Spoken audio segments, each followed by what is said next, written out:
Ready, be ready, start. There is one feature which is fairly striking in this case is that the funeral of the deceased was solemnized without any information to the police, and it is for these reasons there appears to be neither any inquest report nor even a post-mortem report of the deceased. The circumstance may mitigate against the husband, but there is nothing on record to indicate that the appellant was responsible for any such activity. The prosecution has not led any such evidence complaining about the disposal of the dead body in the aforesaid manner to establish an intent on the part of the appellant to either obliterate the evidence or otherwise destroy it.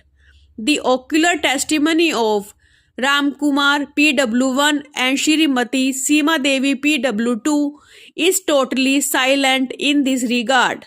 In such circumstance, any presumption against the appellant under any of the illustrations of Section 114 of the Indian Evidence Act would be impermissible, as there is complete lack of evidence on this score.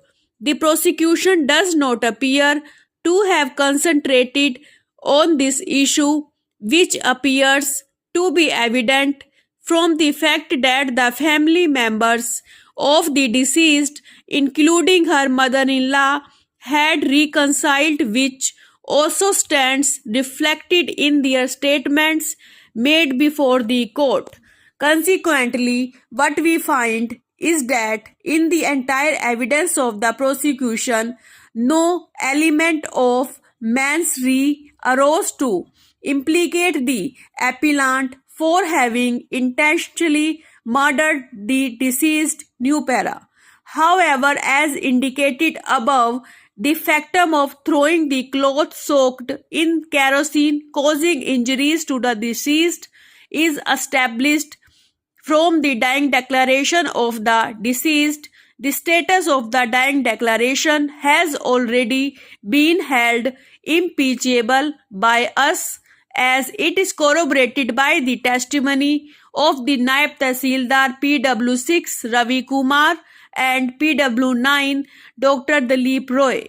In such circumstance, we are of the opinion that the appellant had the knowledge, if not the intention, to the extent that her action is likely to cause death of the deceased in the ordinary course of things.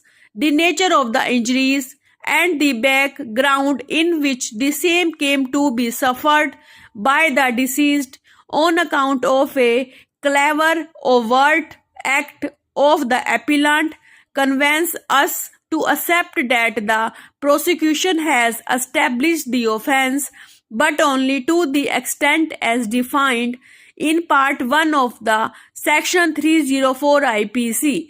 The prosecution, in our opinion, to that extent has succeeded in travelling the distance through its evidence from must have been to must be in the present case, and the appellant had such knowledge so as to cause death when she committed the offence. There is, as recorded above, a complete lack of evidence beyond reasonable doubt about the intention of the appellant to commit murder of the first degree. Our conclusion to that extent is not an alternative opinion, but the only possible view, and therefore we are unable to accept this view taken by the court.